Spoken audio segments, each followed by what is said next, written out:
Olá, sou Sabrina Meller da Rosa e vou ensinar a fazer essas lindas árvores de Natal. Elas podem ser confeccionadas em qualquer cor e são bem simples de fazer.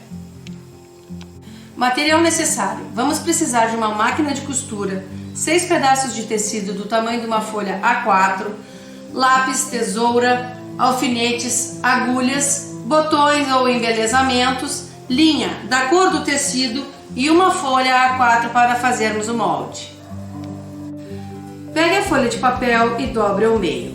Com o lápis, desenhe a árvore de Natal conforme demonstração. Coloque os tecidos em pares, ficando os tecidos direito com direito. Em cada par de tecido, desenhe um molde que foi confeccionado no papel. Ficará desta forma. Imagine uma linha bem no meio da árvore.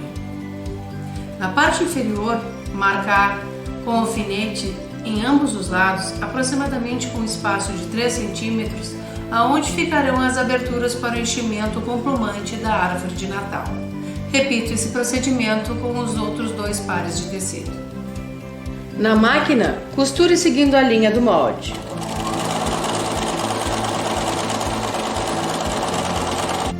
Respeite as aberturas para enchimento da árvore. Feitas as costuras nos 3 pares, vamos cortar deixando uma margem de meio centímetro. Faço pequenos piques nas curvas para que o projeto não fique enrugado na hora de desvirá-lo. Vamos desvirar cada par de tecido.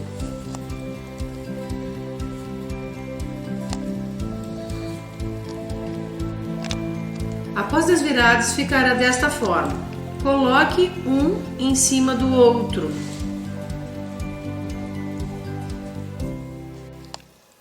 Vou segurar as 3 folhas com o alfinete pela parte central do pinheiro. Faço uma costura seguindo a linha dos alfinetes. Nossa árvore está começando a tomar forma. Encha de plumante pela parte que deixamos aberta embaixo do pinheiro. Após o enchimento com plumante, a árvore toma sua verdadeira forma. Com linha e agulha de mão, feche com pontinhos bem juntos cada abertura onde foi colocado o plumante. Após fechar as aberturas, agora é hora de decorar a árvore a seu gosto. Aqui estão algumas sugestões. Sou Sabrina Meller da Rosa e desejo um Feliz Natal!